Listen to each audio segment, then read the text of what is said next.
हाय बच्चों, कैसे आप लोग। आपका स्वागत है गुरुजी इंजीनियरिंग ड्राइंग में। हम आपको पढ़ा रहे हैं बिल्डिंग ड्राइंग जो कि आपके थर्ड सेमेस्टर में उत्तर प्रदेश में भी और उत्तराखंड में भी। ठीक है, आपका जो फर्स्ट टॉपिक है बिल्डिंग ड्राइंग के सिलेबस के अकॉर्डिंग उत्तर प्रदेश उत्तराखंड में सेम सिलेबस के अकॉर्डिंग जो आपको फर्स्ट टॉपिक है फाउंडेशन है। फाउंडेशन को हम क्या बोलते हैं? न्यू। देखो ये मैंने कुछ थ्योरी यहाँ पर लिखी है, इंपॉर्टेंट है, मोस्ट इंपॉर्टेंट है। किसके लिए? फाउंडेशन के लिए। अगर आपको फाउंडेशन की ड्राइंग बनानी है तो ये पॉइंट्स जैसे plinth level, dam proofing course और फाउंडेशन क्या होती है, इनके बारे में समझना बहुत जरूरी है। क्योंकि अगर ये आपको सारी चीजें पता लग जाएगी, डैम प्रूफिंग कोर्स क्या होता है, प्लिंथ लेवल क्या होता है, फाउंडेशन क्या होती है, तो आपको आसान हो जाएगी क्या स्प्रेड फुटिंग फाउंडेशन, यानी कि न्यू बनाना, न्यू की ड्राइंग बनानी आसान हो जाएगी बहुत ज्यादा। ठीक है, तो इसलिए लेक्चर को बिल्कुल भी स्किप मत कीजिएगा, प्रॉपर रूप से बने रहिएगा। ठीक है, तो चलिए स्टार्ट करते हैं। सबसे पहले यहाँ पर हम देखते हैं फाउंडेशन। क्या देखते हैं? फाउंडेशन। फाउंडेशन को क्या बोलते हैं? न्यू। न्यू कहां पर बनाई जाती है और किस लिए बनाई जाती है, सबसे पहले इसके बारे में डिस्कस करेंगे। न्यू बनाया जाता है ग्राउंड लेवल से नीचे। किससे नीचे? Ground level. ग्राउंड लेवल जो आपका ग्राउंड लेवल होता है, यानी कि जमीन की सतह होती है, जहां पर भी आपका भूमि तल होगा। ठीक है, भूमि तल, जो आपका भूमि तल होगा, भूमि तल के नीचे जो हम क्या करते हैं, खुदाई करते हैं। क्या बनाने के लिए? न्यू बनाने के लिए। ठीक, न्यू बनाने के लिए, जिस पर पूरा का पूरा बिल्डिंग का स्ट्रक्चर जो होता है, क्या, जिस पर पूरा बिल्डिंग का स्ट्रक्चर, जो आपकी बिल्डिंग है या कोई भी अदरवाइज स्ट्रक्चर है, कोई भी स्ट्रक्चर है आपका, जो आपका पूरा स्ट्रक्चर किस पर टिका रहता है? न्यू पर। पूरा स्ट्रक्चर किस पर टिका रहता है? न्यू पर। तो न्यू कहां बनती है? ग्राउंड लेवल के नीचे। ग्राउंड लेवल के नीचे जो स्ट्रक्चर का पार्ट होता है उसको हम क्या बोलते हैं? न्यू बोलते हैं, यानी कि फाउंडेशन बोलते हैं। समझिए, ग्राउंड लेवल के नीचे जो भी आपका बिल्डिंग का स्ट्रक्चर का पार्ट बनाया जाता है उसको क्या बोलते हैं? हम न्यू बोलते हैं। और न्यू पर क्या पूरा लोड ट्रांसफर होता है? क्या, जो स्ट्रक्चर होगा, ये बिल्डिंग का जो स्ट्रक्चर होगा उसका जो लोड होगा, उसका जो लोड होगा वो किस पर ट्रांसफर होगा? न्यू पर ट्रांसफर होगा। और न्यू किस पर, उसको किस पर डिस्ट्रीब्यूट कर देती है? नीचे जो आपका जमीन का स्तर होगा वहां पर, उस एरिया में उस पर ट्रांसफर कर देती है, उसको लोड को डिस्ट्रीब्यूट कर देती है आपके जमीन पर, यानी कि किस पर? आपकी सोइल पर डिस्ट्रीब्यूट कर देती है। तो समझिए फाउंडेशन क्या होती है? फाउंडेशन होती है ग्राउंड लेवल से नीचे स्ट्रक्चर का जो पार्ट बनाया जाता है। ठीक है, मैंने क्या बताया? ग्राउंड लेवल से नीचे, भूमि तल से नीचे जो आपका पार्ट बनता है स्ट्रक्चर का, वो क्या होता है? आपका फाउंडेशन। उसको हम क्या बोलते हैं? न्यू। समझ गए? अब देखो यहां पर मैंने एक फाउंडेशन बनाई है, और ये कैसी फाउंडेशन बनाई है मैंने? स्प्रेड फुटिंग फाउंडेशन, जो आपके सिलेबस में है। ये मैंने कैसी फाउंडेशन बनाई है? Spread footing foundation.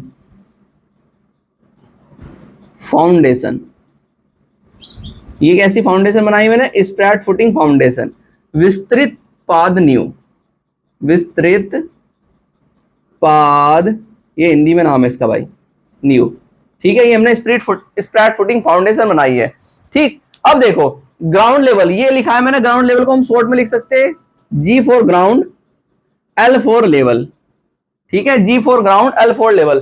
तो ग्राउंड लेवल को हम किससे शॉर्ट में लिख सकते हैं? इसका जो सिंबल होता है GL होता है, GL। अब देखो इसके यहां पर मैंने सिंबल बनाए हैं ऐसे, इस लाइन से नीचे इस प्रकार से, ये इसके क्या हो गए? सिंबल हो गए इस प्रकार से। तो ग्राउंड लेवल से जो नीचे का ये पूरा पार्ट है, ये जो पूरा पार्ट है यहां से लेके यहां तक का, ये जो पूरा पार्ट है यहां से लेके यहां तक का, ये आपका क्या पार्ट है? न्यू का पार्ट है। क्या पार्ट है ये आपका? न्यू का। इसको हम क्या बोलते हैं? इसको हम क्या बोलते हैं? फाउंडेशन, यानी कि न्यू। समझ गए? ग्राउंड लेवल से नीचे का पूरा भाग स्ट्रक्चर का, वो हमारा न्यू कहलाता है। अब हम यहाँ पर थोड़ी सी इसकी डेफिनेशन पढ़ लेते हैं। यहाँ पर हमने क्या लिखा है, ठीक है? ये भी पढ़ना बहुत ज्यादा जरूरी है। देखो मैंने लिखा है the lowest part of structure. ठीक है, ये क्या है? स्ट्रक्चर, जो संरचना है उसका लोवेस्ट पार्ट होता है क्या? फाउंडेशन। समझ गए? फाउंडेशन क्या होता है? Lowest part of structure. आगे क्या बोला गया? Which is provided below the ground surface. ये प्रोवाइड किया जाता है below the ground surface. Ground surface के बिलो, ग्राउंड सरफेस के नीचे, यानी कि जमीन सतह या भूमि तल के नीचे क्या किया जाता है? प्रोवाइड किया जाता है। And transmits the load of structure to the ground and provided a level surface. ठीक है, तो आपका जो स्ट्रक्चर का लोड होता है उसको ट्रांसफर कर देता है ये इसकी इस पर सतह पर, सोइल की जो सतह है उस पर ट्रांसफर कर देता है और समतल कर देता है। यही चीज हमने एक बार लिखी है हिंदी में। अब एक बार हिंदी में पढ़ लीजिए, क्या लिखा है? नींव। फाउंडेशन को क्या बोलते हैं? नींव। संरचना का सबसे निचला हिस्सा, क्या? यानी कि जो मैंने यहां पर बताया था, the lowest part of structure, तो संरचना का सबसे निचला हिस्सा क्या हो गया? नींव, फाउंडेशन हो गया। जो जमीन की सतह के नीचे प्रदान किया जाता है, जो जमीन की सतह, ग्राउंड लेवल की सतह के नीचे प्रदान किया जाता है, और संरचना के भार को, यानी कि लोड ऑफ स्ट्रक्चर, संरचना के भार को जमीन पर पहुंचाता है। जो लोड आएगा इसका पूरे स्ट्रक्चर का, उसको कहा जमीन पर। नीचे क्या है? ये नीचे क्या है? नीचे जमीन है। नीचे क्या है? सॉइल, जमीन है। जमीन की सतह पर और एक समतल सतह प्रदान करता है। और किसको? एक स्ट्रक्चर को एक समतल सतह प्रदान करता है। ऐसा तो नहीं कि आपकी न्यू, आपकी जो स्ट्रक्चर है वो कहीं पर बैठ गया, कहीं पर खड़ा है, तो ऐसा नहीं, उसको एक समतल सतह प्रदान करता है। तो ये है आपकी फाउंडेशन। फाउंडेशन के बाद हम बात करेंगे प्लिंथ लेवल, या प्लिंथ हाइट भी हम इसको बोल सकते हैं, या प्लिंथ हाइट भी हम इसको बोल सकते हैं। क्या बोल सकते हैं? Plinth height. Plinth height, plinth height, इसको हम क्या बोल सकते हैं? प्लिंथ हाइट भी बोल सकते हैं। अब प्लिंथ हाइट क्या होती है? देखो, समझो, ये मेरा क्या है? यहां पर फाउंडेशन का एक हमने ड्राइंग बनाई है। अब देखो, ग्राउंड लेवल और प्लिंथ लेवल या फ्लोर लेवल में बोल सकता हूं, इसको पीएल बोल देते हैं वैसे हम, पीएल या फ्लोर लेवल। ग्राउंड लेवल और फ्लोर लेवल के बीच की हाइट, ये क्या है? मेरा ग्राउंड लेवल, और ये मेरा क्या है? फ्लोर लेवल की लाइन। ये मेरे ग्राउंड लेवल की लाइन, ये मेरे फ्लोर लेवल की हाइट लाइन। तो ग्राउंड लेवल और फ्लोर लेवल के बीच की जो हाइट होती है उसको हम क्या बोलते हैं? Plinth level. प्लिंथ लेवल या प्लिंथ हाइट, ध्यान रखना बेटे। ग्राउंड लेवल और फ्लोर लेवल के बीच की जो हाइट होती है, ठीक है, उसको हम क्या बोलते हैं? प्लिंथ लेवल या प्लिंथ हाइट बोलते हैं। वही हमने यहां पर लिखा भी है, the part of the building structure, जो बिल्डिंग स्ट्रक्चर का पार्ट होता है बिटवीन किस किस के बीच? Between ground level and floor level. ठीक है, जो बिल्डिंग का पार्ट होता है ग्राउंड लेवल और फ्लोर लेवल के बीच का, is known as plinth height या प्लिंथ लेवल। क्लियर? समझ गए?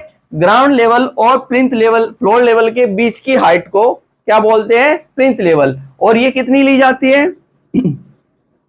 ये ली जाती है 300 mm टू 600 mm के बीच में नॉर्मली। क्या? नॉर्मली जो ये ली जाती है 300 mm टू 600 mm के बीच लेते हैं हम। ज्यादा भी ले सकते हैं, मगर नॉर्मली हम जो सामान्यतः यूज करते हैं 300 mm टू 600 mm के बीच लेते हैं। तो ये ध्यान रहेगा। प्लिंथ हाइट हम कितनी लेते हैं? प्लिंथ हाइट हम नॉर्मली कितनी लेते हैं? प्लिंथ हाइट हम नॉर्मली जो हम प्लिंथ हाइट लेते हैं 300 mm टू 600 mm के बीच। तो देखो, ये कुछ चीजें यहां से निकल कर आएगी। जो बच्चा भी लेक्चर में बना हुआ है वो सीखेगा इन चीजों को, कि अच्छा, कि हम अगर प्लिंथ हाइट लेंगे तो हम इसके बीच ले लेते हैं। ठीक, तो हम आगे भी बताएंगे आपको। ठीक, अब यहां पर देख लेते हैं हिंदी में भी।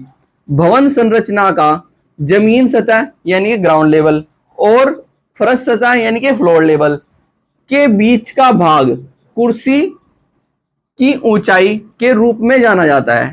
ठीक है, भवन संरचना का वह भाग जो जमीन सतह ग्राउंड लेवल और फर्श सतह फ्लोर लेवल के बीच का भाग कुर्सी की ऊंचाई, प्लिंथ लेवल को क्या बोलते हैं? कुर्सी की ऊंचाई के रूप में जाना जाता है। ये हो गया आपका प्लिंथ लेवल। प्लिंथ लेवल पता लग गया। प्लिंथ लेवल क्या होता है? ग्राउंड लेवल और फ्लोर लेवल के बीच का जो हाइट होती है, बीच की जो हाइट होती है उसको क्या बोलते हैं?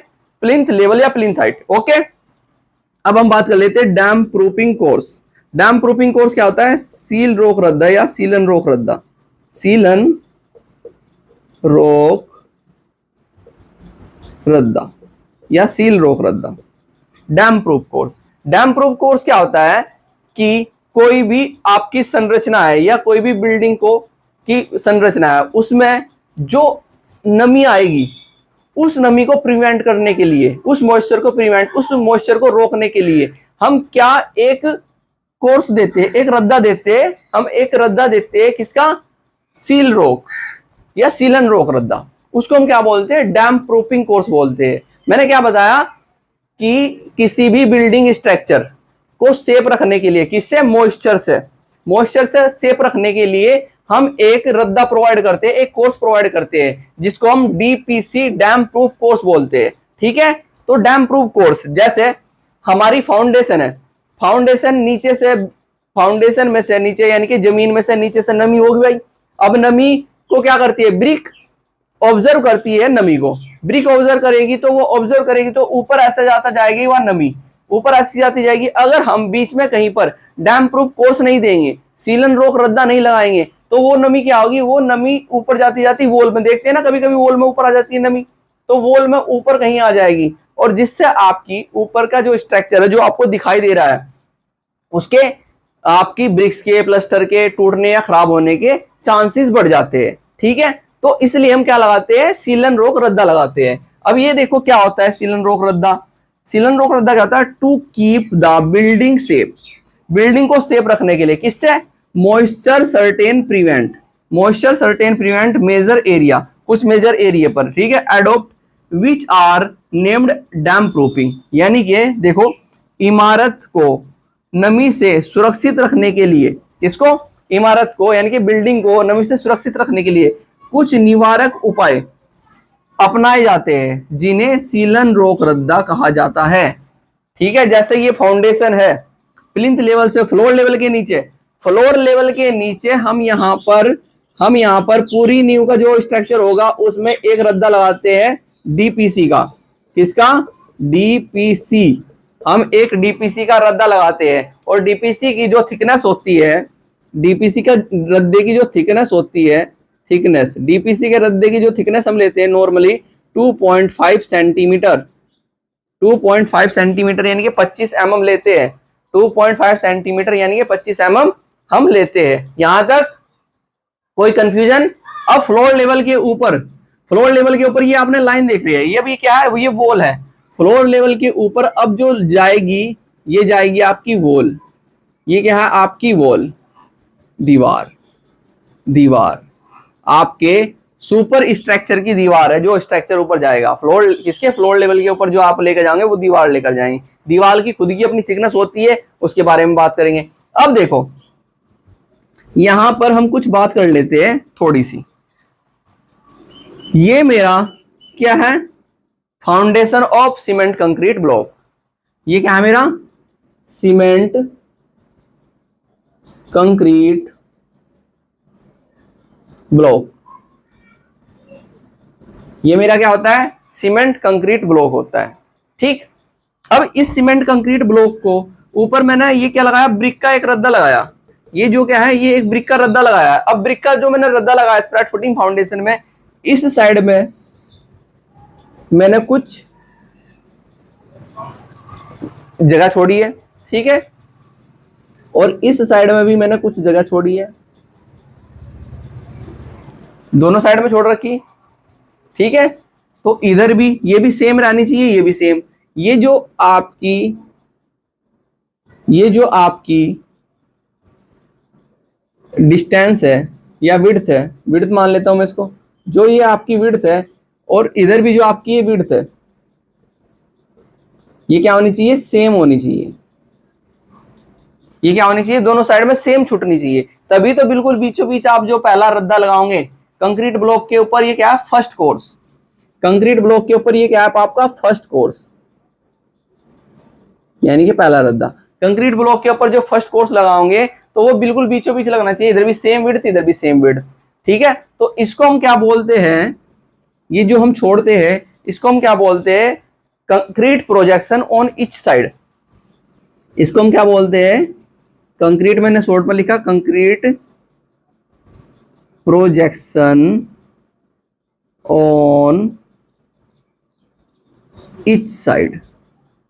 ठीक है, दोनों साइड में सेम छोड़ते हैं। और ये नॉर्मली जो ये विड्थ छोड़ी जाती है, नॉर्मली जो ये विड्थ छोड़ी जाती है 150 mm, 150 mm यानी कि 15 सेंटीमीटर नॉर्मली छूटती है। ठीक है, ये हो गया ये। अब देखो फिर मैं यहां पर ईंट के रद्दों को कम करता हुआ जा रहा हूं, पहला कोर्स ये हो गया, सेकंड कोर्स ये हो गया, तो हम यहां पर देखो सेकंड कोर्स को मैंने थोड़ा और छोटा कर दिया। तो इस छोटा किया तो इस साइड में मैंने जो ये रद्दा कम किया है इसको, जो इधर भी ये रद्दा मैंने कम किया है, इसको हम क्या बोलते हैं, ऑफसेट। इसको हम क्या बोलते हैं, ऑफसेट। समझना, जब मैं ना बात करूंगा ना, जब मैं ड्राइंग बनाऊंगा तो मैं कहूंगा कि 5 सेंटीमीटर का ऑफसेट इधर छोड़ दो, 5 सेंटीमीटर का ऑफसेट छोड़ दो। अब ये जो ऑफसेट छोड़ा जाता है, जो ये ऑफसेट छोड़ा जाता है, क्या ऑफसेट, जो ये ऑफसेट छोड़ा जाता है, ये भी सेम छोड़ा जाता है। क्या छोड़ा जाता है, देखो मैं इसको बता देता हूं, इसको भी सेम छोड़ते हैं, इसको भी हम सेम छोड़ते हैं दोनों साइड में सेम। और ये कितना छोड़ा जाता है, 5 सेंटीमीटर दोनों साइड में। नॉर्मली 5 सेंटीमीटर का, 5 सेंटीमीटर का हम क्या छोड़ते हैं, ऑफसेट। 5 सेंटीमीटर का ऑफसेट इधर, 5 का इधर, फिर इससे ऊपर है जो ये, इधर भी 5 सेंटीमीटर का ऑफसेट, इधर भी 5 सेंटीमीटर का ऑफसेट।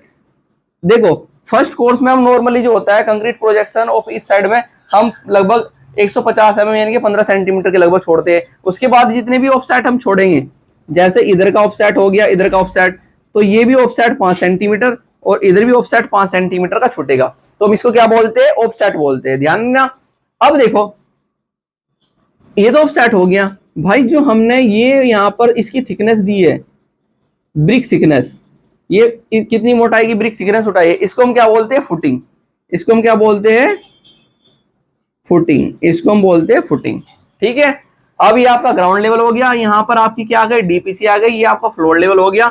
ग्राउंड लेवल और फ्लोर लेवल के बीच की आपकी प्लिंथ हाइट हो गई, ऊपर क्या हो गई, आपकी वॉल हो गई। ठीक। अब इनमें हम क्या करते हैं, 45 डिग्री पर हैचिंग करते हैं। ये हैचिंग लाइन होती है जिसको हम ब्रिक हैचिंग बोलते हैं। इस प्रकार से ब्रिक हैचिंग भी करते हैं हम, इसको हम क्या बोलते हैं, ब्रिक हैचिंग। ठीक है। तो कुछ चीजें थी जो हमें समझनी बहुत ज्यादा जरूरी थी फाउंडेशन के लिए, जो मैंने यहाँ पर आपको बताई। एक बार और रिपीट करते हैं, ठीक है, और उसके बाद लेक्चर को समाप्त करते हैं। ठीक है। अब देखो बेटा, एक बार और रिपीट कर लेते हैं। ये सबसे नीचे आपका क्या होता है, कंक्रीट ब्लॉक। इधर जो हम छोड़ते हैं विड्थ और इधर जो छोड़ते हैं, फर्स्ट कोर्स को हम बीचों बीच रखते हैं तो सेम विड्थ छोड़ते हैं। ये होता है कंक्रीट प्रोजेक्शन और इस साइड। ठीक। अब जो ये होता है, ये होता है ऑफसेट। ऑफसेट हम कितना लेते हैं, 5 सेंटीमीटर। ऑफसेट हम कितना लेते हैं, 5 सेंटीमीटर नॉर्मली। और कंक्रीट ऑफ प्रोजेक्शन इस साइड कितना लेते हैं, 150 mm यानी कि 15 सेंटीमीटर लेते हैं नॉर्मली। ठीक है। तो ये कुछ चीजें थी। डीपीसी हम 2.5 सेंटीमीटर लेते हैं। प्लिंथ हाइट हम कितनी लेते हैं, 300 mm टू 600 mm यानी कि 30 सेंटीमीटर टू 60 सेंटीमीटर। ठीक है। तो अब आपको पता लग गया फाउंडेशन क्या होती है, स्ट्रक्चर का वह भाग जो ग्राउंड लेवल से नीचे बनाया जाता है। ग्राउंड लेवल से नीचे बनाया जाता है उसको हम क्या बोलते हैं, फाउंडेशन बोलते हैं। प्लिंथ हाइट क्या होती है, ग्राउंड लेवल और फ्लोर लेवल के बीच की जो हाइट होती है उसको क्या बोलते हैं, ग्राउंड प्लिंथ हाइट बोलते हैं। डैम्प प्रूफिंग कोर्स क्या होती है, बिल्डिंग को सेफ रखने के लिए, किससे, मॉइस्चर से सेफ रखने के लिए हम एक कोर्स देते हैं, उस बिल्डिंग में कोर्स देते हैं। ये कोर्स आपका हॉरिजॉन्टल भी हो सकता है, वर्टिकली भी हो सकता है, तो उसको हम क्या बोलते हैं, डैम्प प्रूफिंग कोर्स। तो ये कुछ चीजें थी। कितना डैम्प प्रूफिंग कोर्स की हाइट लेते हैं, 2.5 सेंटीमीटर। प्लिंथ हाइट हम कितनी लेते हैं, 300 mm टू 600 mm। तो ये कुछ चीजें थी जो मुझे आपको बतानी थी। अब हम नेक्स्ट जो आपकी फाउंडेशन की ड्राइंग बताएंगे आपको, वो सारी ड्राइंग्स आपके प्रीवियस ईयर क्वेश्चन आ चुके होंगे, या तो उत्तराखंड में या यूपी में। उत्तराखंड और यूपी के जितने भी फाउंडेशन के क्वेश्चन है वो सारे कराएंगे, फिर ऐसे ही हम आगे लेके चलेंगे। तो मेरे लेक्चर को अच्छे तरीके से देखिए और अपनी ड्राइंग को और इंप्रूव कीजिए। ठीक है बेटा, चलिए मिलेंगे लेक्चर के साथ। Okay, thank you.